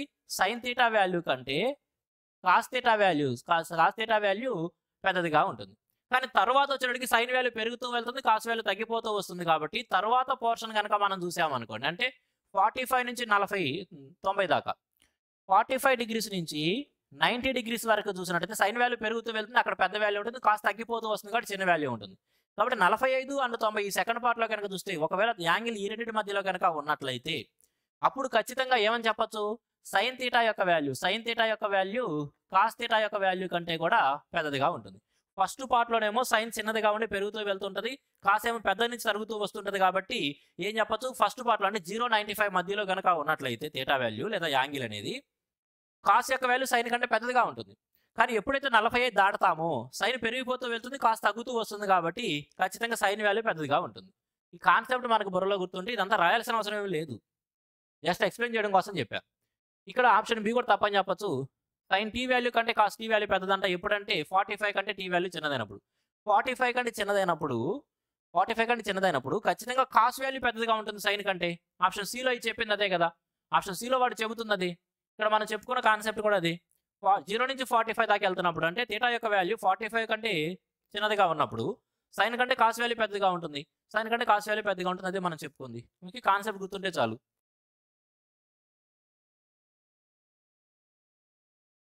Next one. Ramesh purchased some items from a dealer on 19th November 2019. The bill generated was ₹5480. He had also purchased some items on 10th November 2019 having the bill value of 9800. He cleared both the bills this time and paid the total amount in cash. If the dealer gives a scheme of 2% discount on the payments done within 10 days and 5% for the payments made in cash at the time of purchase, then find the amount paid by Ramesh on 19th November 2019. Ramesh purchased some items from a dealer on 19th November 2019. Ramesh అనే వ్యక్తి అంట ఒక dealer దగ్గర నుంచి 19 November 2019 తారీఖున కొన్ని వస్తువులు కొన్నాడంట. వాటన్నిటి యొక్క ధర ఎంత ఉందండి? అవన్నీ కొన్నందుకు వాళ్ళు జనరేట్ చేసిన బిల్లు అంటే ఆ వస్తువుల యొక్క ధర ₹5480 ఉంది, 5480. He had also purchased some items on 10th November 2019 having the bill value of 9800. అతను 10 నవంబర్ 2019 తారీఖున ₹9800 విలువ కల వస్తువులను కొనున్నాడు ఆల్రెడీ. అయితే ఆ రోజు డబ్బులేం పే చేయలేదు. 10వ తారీఖు ₹9800 వస్తువులు కొన్నాడు, డబ్బులు కట్టలేదు. మరలా 19వ తారీఖు వచ్చి ₹5480 వస్తువులు కొన్నాడు. ఈ cleared both the bills this time. అతను ఇప్పుడు అంతకు ముందు కొన్నాయి అంటే 10వ తారీఖు కొన్నాయి, 19వ తారీఖు కొన్నాయి, మొత్తం కూడా ఇప్పుడు క్లియర్ చేస్తున్నాడంట. అమౌంట్ ఇన్ క్యాష్, డబ్బుల రూపంలో పే చేస్తున్నాడు. If the dealer gives a scheme of 2% discount on the payments done within 10 days, ఒకవేళ మనం గనక కొనుక్కున్న వస్తువులకి 10 రోజుల లోపు గనక మనం ఆ బిల్లు పే చేస్తూ ఉంటే అతను దానిపైన 2% డిస్కౌంట్ ఇస్తాడంట. 2% discount and 5% for the payments made in cash at the time of purchase. ఒకవేళ కొన్నప్పుడే ఇప్పుడు కొని ఇప్పుడే కనుక మనం డబ్బు రూపంలో కనుక పేమెంట్ చేస్తూ ఉన్నట్లయితే ఇప్పుడు కొన్న వస్తువుల పైన 5% డిస్కౌంట్ ఇస్తాడంట. Then find the amount paid by Ramesh on 19th November 2019. మరి ఈ 19వ తారీఖు రమేష్ మొత్తం ఎంత పే చేశాడని అడుగుతున్నాడు. ఇక్కడ చూడండి, అతను ఏదైతే 10వ తారీఖు కొన్నాడో 9800 రూపాయలు, అతను ఆ డబ్బుని 19వ తారీఖు పే చేస్తున్నాడు కాబట్టి ఇంకా 10 రోజులు గడవలేదు. కాబట్టి వితిన్ 10 days కనుక మనం పేమెంట్ చేస్తే 2% డిస్కౌంట్ ఇస్తాడు అంటున్నాడు. కాబట్టి అతను 10వ తారీఖు ఏదైతే కొన్నాడో వాటిపైన అతను 2% డిస్కౌంట్ పొందుతాడు. ఆ రోజు ఇచ్చేసిన బిల్ ఎంత 9800, దాంట్లో 2% డిస్కౌంట్ పొందుతాడు. అంటే దీంట్లో ఎంత తగ్గిస్తారు అప్పుడు 1% 98 కాబట్టి దానికి 2% డబల్ అనమాట. 98 100గా తీసుకుంటే రూ. 196 తగ్గుతాయి. సరే, మరి ఈ రోజున కొన్నాడుగా, అంటే ఇవాళ 19వ తారీఖు, ఈ రోజున రూ. 5480 బిల్ చేశాడు. వాడేమంటున్నాడు, కొన్నప్పుడే కనుక అందులోని క్యాష్ రూపంలో కనుక పేమెంట్ చేస్తే 5% డిస్కౌంట్ ఇస్తానంటున్నాడు. ఈ రోజున రూ. 5480 కొన్నాడు, ఈ రోజు క్యాష్ పెట్టి పేమెంట్ చేశాడు కాబట్టి దీంట్లో 5% డిస్కౌంట్ పొందుతాడు. దీంట్లో 5% 10% ఎంత 548 కాబట్టి 5% ఎంత అయిందండి 250, అదొక 24 రూ. 274. దీంతో పాటుగా ఒక రూ. 274 అతను మొత్తం డిస్కౌంట్ పొందింది. ఇది అతను టోటల్ బిల్లులో అతను పొందిన డిస్కౌంట్ ఇది. ఈ ఆరిటి పంపిస్తే కనుక 280, 93, 470 మొత్తం మీద రూ. 470 అతను డిస్కౌంట్ పొందుతున్నాడు. రూ. 470 డిస్కౌంట్ పొందుతున్నాడు. కాబట్టి అతను పే చేయాల్సింది ఎంత అండి ఇప్పుడు ఈ 5480, అదేవిధంగా 9800 రెండింటి సమ్ములో నుంచి 470 తీస్తే సరిపోయింది. 470 తీస్తే ఇక్కడ 5010 రూపాయలు 9800, 9000, 5000 14810, 14810 ఆప్షన్ బి. ఎలా చెప్పావన్నా అంటే చూడండి, అతను పే చేయాల్సిందేమో 5480తో పాటుగా 9800 రూపాయలు నిజానికి పే చేయాలి. కానీ దీంట్లో నుంచి అతను 470 రూపాయలు డిస్కౌంట్ పొందుతున్నాడు కాబట్టి ఈ యొక్క సమ్ములో నుంచి 470 తీసేసి 14810 రూపాయలు ఆన్సర్గా చెప్పా.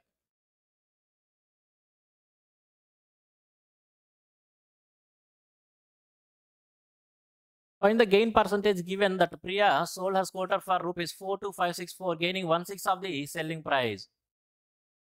ప్రియా అనే వ్యక్తి అంట ఆమె యొక్క స్కూటర్ని 42,564 రూపాయలకు అమ్మి ఆమె సెల్లింగ్ ప్రైస్లో అమ్మకపు ధరలో 1/6 వంతు లాభాన్ని పొందుతూ ఉన్నట్లయితే ఆమె యొక్క అసలైన లాభ శాతం ఎంత అంటున్నాడు. ఇక్కడ మనం ఆన్సర్ పర్సంటేజ్ రూపంలో చెప్పాలి కాబట్టి ఈ డబ్బును మనమే వాడుకోవాల్సిన అవసరం లేదు. అసలు మనకు ఆ డబ్బు యొక్క విలువ అక్కర్లేదు.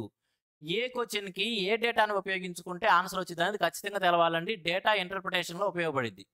ఓకే, ఎస్ఎస్సి సిజిఎల్కి వచ్చేటికి పర్టికులర్గా డేటా ఇంటర్ప్రిటేషన్ క్వశ్చన్స్ అనేవి కనపడవు. కానీ ఒకవేళ మీలో ఎవరన్నా సరే ఏపీఆర్ తెలంగాణలో సబ్ ఇన్స్పెక్టర్ ఎగ్జామ్కి ఎస్ఐ ఎగ్జామ్ కనుక ప్రిపేర్ అవుతూ ఉంటే మెయిన్స్ పేపర్లో ఖచ్చితంగా 12 నుంచి 17 లేదా 20 క్వశ్చన్స్ దాకా, 20 మ్యాక్సిమం ఇవ్వట్లేదు, 12 నుంచి 17 దాకా ఇస్తున్నాడు. డేటా సఫిషియన్సీ క్వశ్చన్స్ వస్తాయి. అంటే అక్కడ క్వశ్చన్ మనం సాల్వ్ చేయాల్సిన అవసరం లేదు, కానీ ఇచ్చిన డేటాని ఎంతవరకు డేటాను ఉపయోగించుకుంటే దానికి ఆన్సర్ మనం డిరైవ్ చేయగలం అనేది తెలవాలి. కాబట్టి మీలో ఎవరన్నా సరే ఎస్ఐ ఎగ్జామ్ ప్రిపేర్ అవుతూ ఉంటే డేటా సఫిషియన్సీ పైన దృష్టి పెట్టండి బాగా. ఇక్కడ కూడా మనకి కేవలం పర్సంటేజ్ చెప్పాలి కాబట్టి మనం ఆ డబ్బులను వాడుకోవాల్సిన అవసరం లేదు. అవి మనకి ప్రిపరేషన్లో భాగంగా బై డిఫాల్ట్ మనకి బిల్డప్ అయిపోవాలి, ఆ కెపాసిటీ మనకి బిల్డప్ అయిపోవాలి. ఓకే, ఇక్కడ కూడా మనం ఏం డబ్బులు వాడుకోవాల్సిన అవసరం లేదు. జస్ట్ సెల్లింగ్ ప్రైస్లో 1/6 వంతు లాభం అన్నాడు. చూడండి, 1/6 వంతు లాభం దేంట్లో సెల్లింగ్ ప్రైస్లో. కాబట్టి ఇక్కడన్నా ఈ డినామినేటర్ 6 అనేది సెల్లింగ్ ప్రైస్ని, ఈ న్యూమరేటర్లో 1 అనేది ప్రాఫిట్ని రిప్రజెంట్ చేస్తుంది. 6 రూపాయలకి అమ్మితే దాంట్లో 1 రూపాయి లాభం ఉందంటే మనం ఎంత ఖర్చు పెట్టినట్టు 5 రూపాయలే కదా. కాబట్టి ఇప్పుడు కాస్ట్ ప్రైస్ ఎంత అని చెప్పొచ్చు, 5 రూపాయలు. కాస్ట్ ప్రైస్ 5 రూపాయలు. మనం చెప్పాల్సింది ప్రాఫిట్ పర్సెంట్, గెయిన్ పర్సెంట్ అయినా, ప్రాఫిట్ పర్సెంట్ అయినా, లాస్ పర్సెంట్ అయినా కాస్ట్ ప్రైస్ మీద క్యాలిక్యులేట్ చేయాలి. లాభం ఎంత 1 రూపాయి, కాస్ట్ ప్రైస్ ఎంత 5 రూపాయల పైన. 1/5 అంటే ఎంత అండి 20%. 1/5 అంటే 20%. కాబట్టి అతనికి వచ్చిన యాక్చువల్ గెయిన్ పర్సంటేజ్ ఎంత అండి అంటే ఆమెకు వచ్చిన actual gain percentage 20%.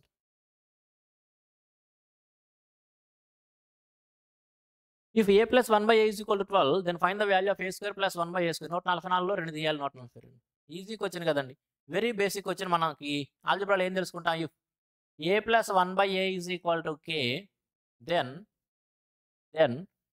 a square plus 1/a square is equal to k square minus 2. ఎంత అండి k square minus 2. ఇక్కడ a plus 1/a 12 అని ఇచ్చాడు, అంటే దాని యొక్క స్క్వేర్ నుంచి 2 తీసేయాలి. 12 యొక్క స్క్వేర్ 144, దాంట్లో 2 తీస్తే 142. Very basic question friends. SSC CGL, CHSL, railway exams, AP or Telangana, SI constable or banking exams, ఈ విధంగా అన్ని కాంపిటేటివ్ ఎగ్జామ్స్కి ప్రిపేర్ అవుతున్న స్టూడెంట్స్ కోసం ఒక the best and exclusive complete arithmetic and pure maths combo కోర్సుని నేను ఆఫర్ చేస్తూ ఉన్నాను. ఈ కోర్సులో భాగంగా ఇండియాలో మరెవ్వరూ టీచ్ చేయని విధంగా RS Agarwal quantitative aptitude English medium recent ఎడిషన్ని, అదేవిధంగా Kiran publication SSC mathematics recent ఎడిషన్ని కంప్లీట్గా సాల్వ్ చేసి ఎక్స్ప్లెయిన్ చేయడం జరుగుతుంది. ఫ్రెండ్స్, ఈ కోర్సులో ముందుగా ప్రతి చాప్టర్కి సపరేట్ కాన్సెప్ట్ వీడియోస్ ద్వారా కంప్లీట్ కాన్సెప్ట్ అనేది ఎక్స్ప్లెయిన్ చేయడం జరుగుతుంది. తరువాత RS Agarwal quantitative aptitude recent ఎడిషన్లో ఇచ్చిన ప్రతి ఒక్క ప్రశ్నని కూడా కంప్లీట్ కాన్సెప్చువల్ షార్ట్ కట్స్ ద్వారా సాల్వ్ చేస్తూ ఎక్స్ప్లెయిన్ చేయడం జరుగుతుంది.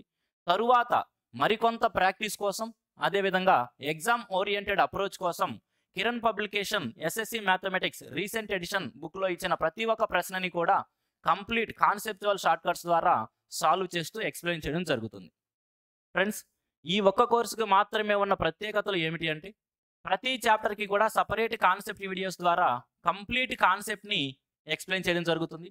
అదేవిధంగా 2 పుస్తకాలలో ఇచ్చిన ఈచ్ అండ్ ఎవ్రీ క్వశ్చన్ని కంప్లీట్ కాన్సెప్చువల్ షార్ట్ కట్స్ ద్వారా ఎక్స్ప్లెయిన్ చేస్తాను. మొత్తం మీద 10,000 కంటే ఎక్కువ ప్రశ్నలను ది బెస్ట్ షార్ట్ కట్స్ ద్వారా ఎక్స్ప్లెయిన్ చేయడం జరుగుతుంది. ఈ 2 పుస్తకాలు కూడా రీసెంట్ ఎడిషన్ అండి, మార్కెట్లో దొరుకుతున్న రీసెంట్ అప్డేటెడ్ బుక్స్. కాబట్టి రెండింటిలోనూ మనము అప్డేటెడ్ కంటెంట్నే పొందుతూ ఉన్నాము. క్లాసెస్ మొత్తము కూడా డిజిటల్ బోర్డు మీద ఎక్స్ప్లెయిన్ చేయడం జరుగుతుంది. అదేవిధంగా ఈ 2 పుస్తకాలు కేవలం ఇంగ్లీష్ మీడియంలో మాత్రమే అవైలబుల్లో ఉన్నాయి. తెలుగు మీడియం విద్యార్థుల కోసం ప్రతి ఒక్క ప్రశ్నను తెలుగులోకి ట్రాన్స్లేట్ చేసి తెలుగు క్వశ్చన్స్ కూడా వీడియోలోనే ఎక్స్ప్లెయిన్ చేయడం జరుగుతుంది. అదేవిధంగా పీడిఎఫ్ కూడా అప్లోడ్ చేయడం జరుగుతుంది. అదేవిధంగా ఆర్ఎస్ అగర్వాల్ క్వాంటిటేటివ్ యాప్టిట్యూడ్ బుక్లో మనం ఏం చాప్టర్స్ కవర్ చేస్తామనేది ఇక్కడ మీకు డిస్ప్లే చేయడం జరుగుతుంది. అదేవిధంగా కిరణ్ పబ్లికేషన్ ఎస్ఎస్సి మ్యాథమెటిక్స్ బుక్లో ఏ చాప్టర్స్ కవర్ అవుతాయి అనేది కూడా మీరు ఇక్కడ చూసుకోవచ్చు. కంప్లీట్ సిలబస్ కవర్ చేయడం జరుగుతుందండి. ఏ ఒక్క చాప్టర్ కూడా మిస్ చేయడం అనేది ఉండదు. ఫ్రెండ్స్, ఈ కోర్సులో జాయిన్ అవ్వాలనుకునే స్టూడెంట్స్ ప్లే స్టోర్ నుంచి క్వాంట్ యాప్సెస్ అని మన యొక్క ఛానల్ నేమ్తోనే యాప్ను డౌన్లోడ్ చేసుకోవచ్చు. లేదా యాప్ యొక్క లింకుని ఈ వీడియో డిస్క్రిప్షన్లో కూడా నేను ప్రొవైడ్ చేస్తాను. అక్కడి నుంచి అయినా సరే మీరు యాప్ను డౌన్లోడ్ చేసుకోవచ్చు. ఫ్రెండ్స్, మీరు ఏ కాంపిటేటివ్ ఎగ్జామ్స్కి ప్రిపేర్ అవుతున్నా సరే ఒకే కోర్సుతో the best content and the best కాన్సెప్ట్ని నేర్చుకోవాలనుకుంటే ఈ కోర్సులో తప్పనిసరిగా జాయిన్ అవ్వచ్చు. ఇటువంటి కోర్సు ఇండియాలో మరొకటి లేదు అని నేను తప్పనిసరిగా చెప్పగలను. ఫ్రెండ్స్, మీరు కోర్సు గురించి మరికొంత ఇన్ఫర్మేషన్ తెలుసుకోవాలి అనుకుంటే ఇక్కడ ఇచ్చిన నెంబర్కి ఫోన్ చేసి లేదా వాట్సాప్ చేసి మీకు కావాల్సిన ఇన్ఫర్మేషన్ లేదా మీకున్న డౌట్స్ని క్లారిఫై చేసుకోవచ్చు. Next one, the side of an equilateral triangle is 28 cm. Taking each vertex as the center, the circle is described with a radius equal to half the length of the side of the triangle. Find the area of that part of the triangle which is not included in the circles. The side of an equilateral triangle is 28 cm. ఒక equilateral triangle ఉందంట, దాని యొక్క each side 28 సెంటీమీటర్గా ఉంది.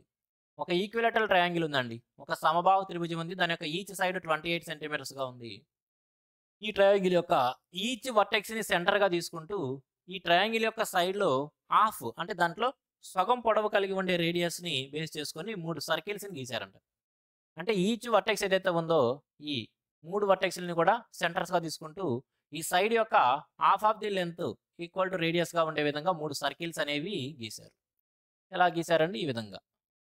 నేను చేతితో గీస్తున్నాను కాబట్టి అవి చక్కగా గుండ్రంగా లేకపోయినా సరే మీరు అవి సర్కిల్స్ అని అర్థం చేసుకోండి.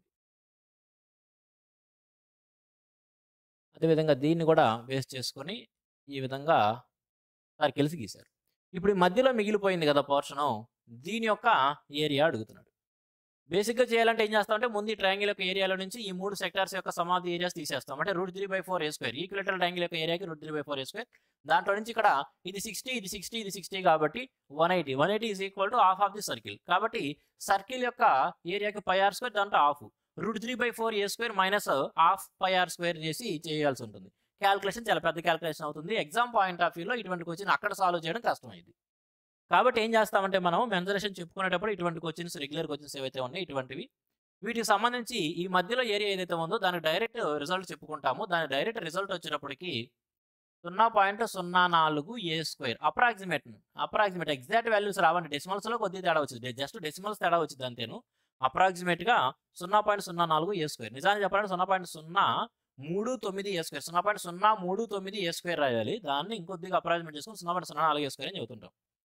ఇక్కడ ఏ అంటే ఏందండి? ఏ అంటే ఆ ట్రయాంగిల్ యొక్క సైడ్ అనమాట. Side of the equilateral triangle. Side of the equilateral triangle. ఆ ఈక్విలేటరల్ ట్రయాంగిల్ ఏదైతే ఉందో దాని యొక్క సైడ్ని ఏ అంటాం. ఇక్కడ ఏ ఎంత ఇచ్చాడండి? 28. కాబట్టి 0.04 ఇంటూ మనకు కావాల్సిన ఆన్సర్ 0.04 ఇంటూ 28 యొక్క స్క్వేర్ అనమాట. 28 యొక్క స్క్వేర్, ఇది మనం చెప్పాల్సిన ఆన్సర్. కాబట్టి ఇప్పుడు 28 స్క్వేర్ 784 0.04 కాబట్టి ముందు దీన్ని జస్ట్ 4తో మల్టిపుల్ చేద్దాం. తర్వాత డెసిమల్స్ తీసుకుంటే 4, 16, 32, 1, 33, 4, 28, 31. 2 డెసిమల్స్ ఇవ్వాలి కాబట్టి 31.36 సుమారుగా 31 పాయింట్ సంథింగ్ ఏదో అప్రాక్సిమేట్‌గా డెసిమల్స్ మారుతాం. 31 పాయింట్ సంథింగ్ ఏముందండి ఆప్షన్ సిలో మాత్రమే ఉంది. అదే మన ఆన్సర్‌గా పెట్టేస్తాం. ఓకే. అప్రాక్సిమేట్ వాల్యూ వస్తుంది. Next one. Data interpretation. That is the given table and answer the question that follows. Okay. The given table shows the production of 3 types of cars ABC manufactured in thousands by an automobile company over the years. చూడండి, ఒక automobile company ఇక్కడ ఇవ్వబడిన respective ఇయర్స్లో ABC అనే 3 రకాల కార్లను వేలల్లో థౌజండ్స్లో దాని యొక్క ప్రొడక్షన్ని రిప్రజెంట్ చేస్తుందంట. For all the years from 2015 to 2018, the average production of B type cars is how much less in thousands than that of the combined average production of A and C type cars. ఇచ్చిన అన్ని సంవత్సరాల్లో B అనే type of cars యొక్క average production ఏ మరియు C 2 types యొక్క combined average production కంటే ఎంత తక్కువ ఉంది అంటున్నాడు. అంటే మనం బి యొక్క యావరేజ్ తీసుకోవాలి, ఏసీ 2 యొక్క కంబైన్డ్ యావరేజ్ తీసుకోవాలి, ఆ 2 మధ్య డిఫరెన్స్ చెప్పాలి. ఓకే. ఇక్కడైతే కనుక యావరేజ్ తీసుకుందాం, ఎందుకంటే ఇక్కడ ఏసీ 2 కలుపుతున్నాం, ఇక్కడేమో బి ఒంటరిగా తీసుకుంటున్నాం కాబట్టి యావరేజ్ తీసుకుందాం. యావరేజ్ తేవాలన్నా ముందు మనకు ఖచ్చితంగా సమ్ కావాలి కాబట్టి ముందు అన్ని కూడా యాడ్ చేసేసుకుందాం. ఈ పర్టికులర్ ఇయర్స్లో ఏ ఎన్ని, బి ఎన్ని, సి ఎన్ని అనేది యాడ్ చేసేసి పక్కన పెడదాం. ఇవన్నీ యాడ్ చేసుకుందాం అంటే మీ ఇష్టం, మీరు ఎలా యాడ్ చేస్తారనేది మీ ఇష్టం అనమాట. 15, 24, 32, 3300. ఇదేమో 3300, ఇక్కడ వచ్చేటికి 5 24, 24 అలా ఉంచి 2400, 2, 4, 6, 5, 11, 11, 8, 19 అంటే 2590. 2590 ఏమో ఇది. ఇక్కడ ఇవన్నీ యాడ్ చేసేసుకుంటే మనము 40 పంపిస్తే 1000 అయితే 1000, 2000, 3200, 3200 ఒక 800, 4050. 4050 ఎందుకంటే ఇక్కడ 40 పంపించాను కాబట్టి ఇంకా అక్కడ 50 ఉండేది, 4050. ఇప్పుడు బి యొక్క యావరేజ్కి 2 యొక్క కంబైన్డ్ యావరేజ్కి మధ్య డిఫరెన్స్ చెప్పాలండి. బి యొక్క యావరేజ్ కావాలంటే మనం చక్కగా దీన్ని 4తో డివైడ్ చేసుకుంటే సరిపోయింది. దీన్ని 4తో డివైడ్ చేశాను అనుకోండి, ఇప్పుడు బి యొక్క యావరేజ్ వచ్చింది 4 6 24, 19 అంటే 4 16, 30 ఉంది కాబట్టి 4 7 28 మనం ఆ విధంగా తీసేసుకుందాం. ఇప్పుడు 2 యొక్క కంబైన్డ్ యావరేజ్ కావాలి కాబట్టి 2 యొక్క కంబైన్డ్ యావరేజ్ 2 సమ్ చేసుకొని డివైడెడ్ బై 8 వేయాలి. ఎందుకంటే ఇక్కడ 4 ఇక్కడ 4 మొత్తం 8 ఉన్నాయి కాబట్టి డివైడెడ్ బై 8 వేయాలి. కంబైన్డ్ యావరేజ్ కావాలి కాబట్టి 4 3 7350. 7350 డివైడెడ్ బై ఏం రాయాలండి మనం? 8 రాయాలి. 8 రాయాలి, 4 కాదు.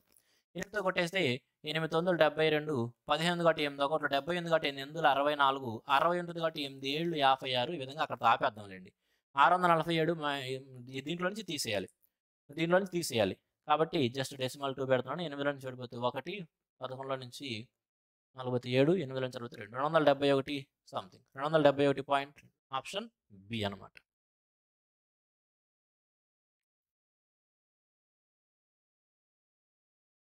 In a circular race of 750 meters, X and Y start from the same point at the same time with a speed of 9 km/h and 13.5 km/h respectively. If they are moving in the same direction, then when will they meet again for the first time on the track?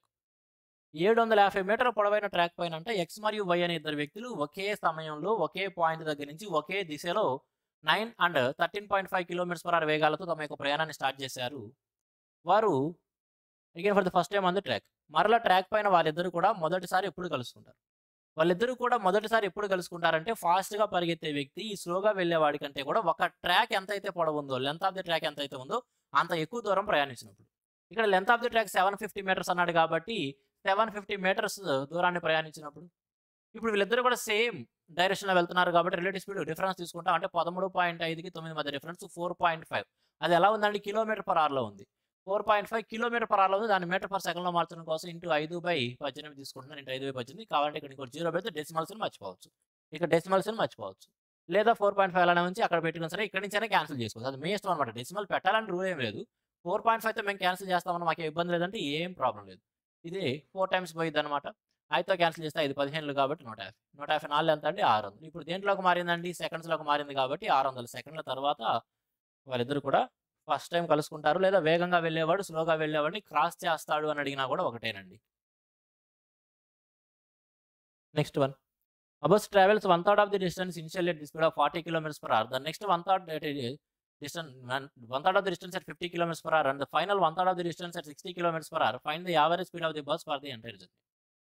ఒక bus అంట తన యొక్క ప్రయాణంలో మొదటి 1/3 వంతు దూరాన్ని 40 km/h వేగంతోను, తర్వాత 1/3 వంతు దూరాన్ని 50 km/h వేగంతోను, తర్వాత 1/3 వంతు దూరాన్ని 60 km/h వేగంతోను ప్రయాణిస్తే ఈ మొత్తం ప్రయాణంలో దాని యొక్క సరాసరి వేగం అప్రాక్సిమేట్గా రౌండ్ అప్ ది డెసిమల్ అడుగుతున్నాడు. ఇక్కడ కావాలనుకుంటే 3 ఈక్వల్ డిస్టెన్సెస్ని 3 డిఫరెంట్ స్పీడ్స్తో వెళ్ళింది కాబట్టి యావరేజ్ స్పీడ్కి డైరెక్ట్ ఫార్ములా నేర్చుకుని ఉంటే మీరు దాని ప్రకారం చేసుకోవచ్చు, లేదా ఎల్సీఎం మెథడ్ చేయొచ్చు. రెండు చూపిస్తాను చూడండి, రెండు ఒకటే క్యాలిక్యులేషన్ అయ్యిందండి, రెండు ఒకటే. బేసిక్ ఏం చేస్తామంటే ఒకవేళ 3 ఈక్వల్ డిస్టెన్సెస్ని 3 డిఫరెంట్ స్పీడ్స్తో కనుక ప్రయాణిస్తే యావరేజ్ స్పీడ్ వచ్చేటోడికి 3xyz divided by xy plus yz plus zx రాస్తూ ఉంటాం. ఓకే, ఇక్కడ xyz ఆ స్పీడ్స్ అనేసుకోవచ్చు, అలా చేసినా ఒకటి. లేదనుకుంటే ఏం చేస్తామంటే ఇక్కడ మనకి ఏవైతే స్పీడ్స్ ఇచ్చాడో, ఇక్కడ ఏవైతే మనకి స్పీడ్స్ ఇచ్చాడో 40, 50, 60 వీటన్నిటితో కూడా వీటన్నిటితో కామన్గా డివిజిబుల్ అయ్యే ఒక నెంబర్ని, కామన్గా ఒక డివిజిబుల్ అయ్యే ఒక నెంబర్ని అవన్నీ ప్రయాణిస్తున్న దూరం అనుకుంటాం.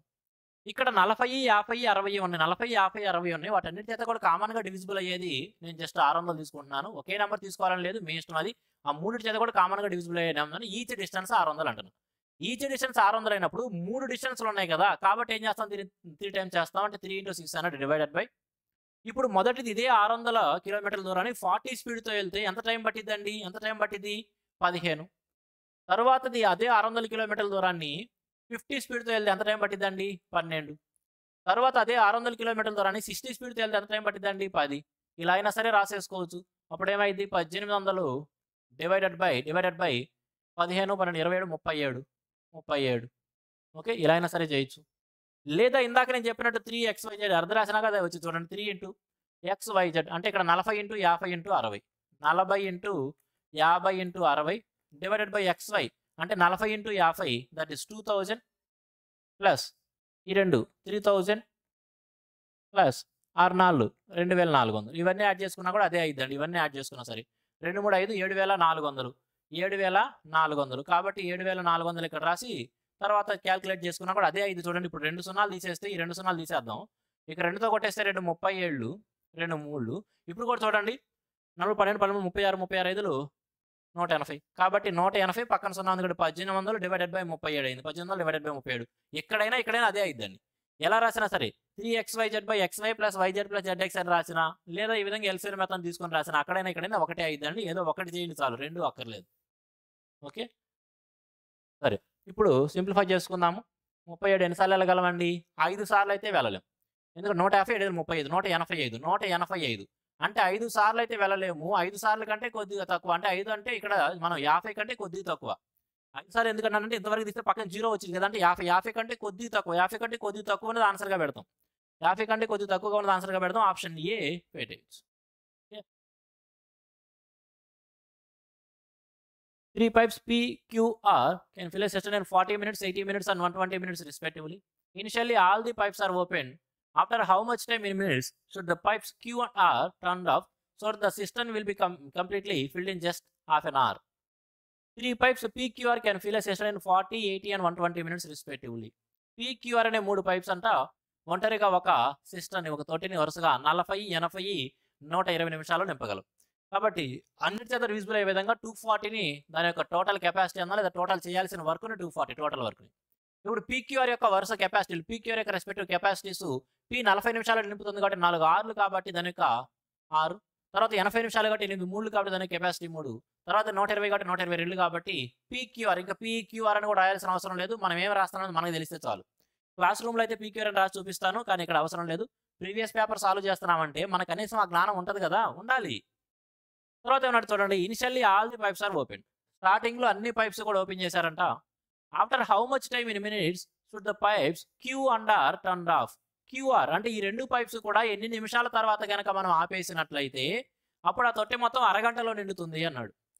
స్టార్టింగ్లో అన్నీ ఓపెన్ చేశారండి, తొట్టె అరగంటలో నిండింది, కానీ కొన్ని నిమిషాల తర్వాత క్యూ అండ్ ఆర్ అనేవి 2 కూడా ఆపేశాడంట.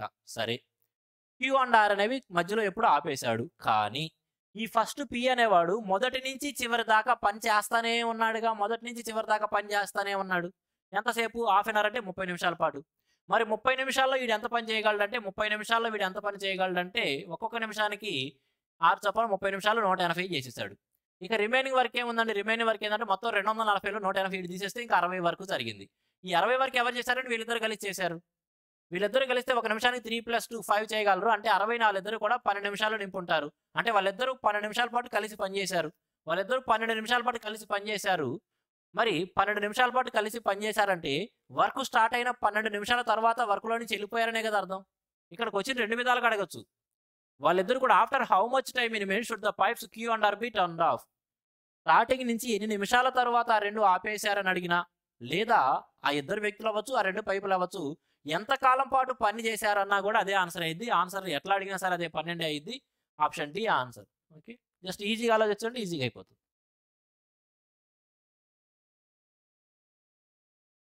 If the sum of three numbers is 18 and sum of their squares is 36, then find the difference between the sum of their cubes and 3 times of their product. If the sum of three numbers is 18, అంటే ఏమి ఇచ్చారండి? Sum of three numbers. ఆ numbers ABC అనుకుంటే A plus B plus C is equal to 18 అని ఇచ్చాడు. అదేవిధంగా sum of their squares 36. Sum of their squares అంటే A square plus B square plus C square is equal to 36 అని ఇచ్చాడు.